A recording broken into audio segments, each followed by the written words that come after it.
NIRF ranks, national institutional ranking framework.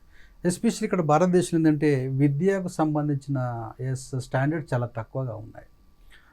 ఇది ఈ situation మనం అర్థం చేసుకొని ఇలా విద్యారంగాన్ని ప్రోత్సహించేందుకు ఒక ర్యాంకింగ్ను మనం బిల్డప్ చేసి ఇలా రాష్ట్రాల మధ్య ఒక ఆరోగ్యకరమైన పోటీని బిల్డప్ చేయడానికి ఈ యొక్క ర్యాంక్స్ చేసినాం. 2025 ర్యాంకింగ్స్ లోపల ఐఐటి మద్రాస్ ఓవరాల్గా వాళ్ళు ఫస్ట్ ర్యాంక్ తీసుకున్నారు. ఇంజనీరింగ్లో వాళ్ళే ఐఐటి మద్రాస్ వాళ్ళు. తర్వాత నెక్స్ట్ మేనేజ్మెంట్లో ఐఐఎం అహ్మదాబాద్ వాళ్ళు ర్యాంక్ తీసుకున్నారు. మరి ఎట్లా దీన్ని సెలెక్ట్ చేస్తారు అన్నప్పుడు ఒక 30% వెయిటేజ్ టీచింగ్ లెర్నింగ్ రీసోర్స్కి ఇస్తారు, ఓ 30% వెయిటేజ్ రీసెర్చ్ ప్రొఫెషనల్ ప్రాక్టీస్కి ఇస్తారు, ఓ 20% వెయిటేజ్ గ్రాడ్యుయేట్స్ ఎంతమంది బయటకు వస్తున్నారు అనేది ఇస్తారు, 10% ఇంక్లూజివిటీ, రైట్, ఓకే, అన్ని అంశాలకు. ఇక్కడ మనం విషయాన్ని గమనించినట్లయితే ఇలా ఎస్పెషల్ ఏంటంటే ఇలా అమెరికా చూసినట్లయితే అమెరికా వాళ్ళు ఎందుకు అంత డెవలప్డ్ కంట్రీకి వచ్చి $30 ట్రిలియన్ ఎకానమీ ఎట్లా వచ్చిందంటే హ్యూమన్ రిసోర్స్ డెవలప్మెంట్, మానవ వనరుల పైన వాళ్ళు ఖర్చు చేస్తారు. ఆ విషయం మనం అర్థం చేసుకోవాలి, రైట్, ఓకే.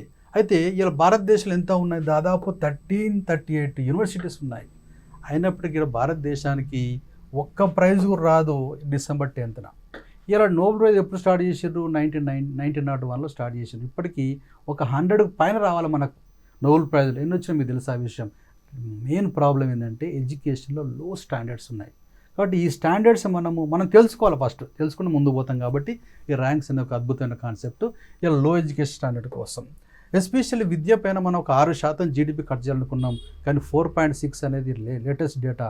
కాబట్టి విద్య పైన ఖర్చును పెంచుకోవాలా, స్టాండర్డ్స్ను పెంచుకోవాలా, నోబెల్ ప్రైజ్ కోసం పోటీ పడాలా. రీసెర్చ్ అండ్ డెవలప్మెంట్ కూడా చూస్తే ఓన్లీ 0.6%, రైట్, 0.6% మనం ఖర్చు చేస్తున్నాం, కానీ యాక్చువల్గా ఇజ్రాయెల్ వాళ్ళు 5% చేస్తున్నారు. కాబట్టి రీసెర్చ్ అండ్ డెవలప్మెంట్ పైన ఖర్చు పెంచుకోవాలా, అర్థమైనంత ఎడ్యుకేషన్ పైన ఖర్చు పెంచుకోవాలా, స్టాండర్డ్స్ పెంచుకోవాలా. సో దీనికోసం మనం ఇది ఒక ప్రయత్నం, ఎన్ఐఆర్ఎఫ్ అనే ర్యాంకింగ్స్. Okay, thank you.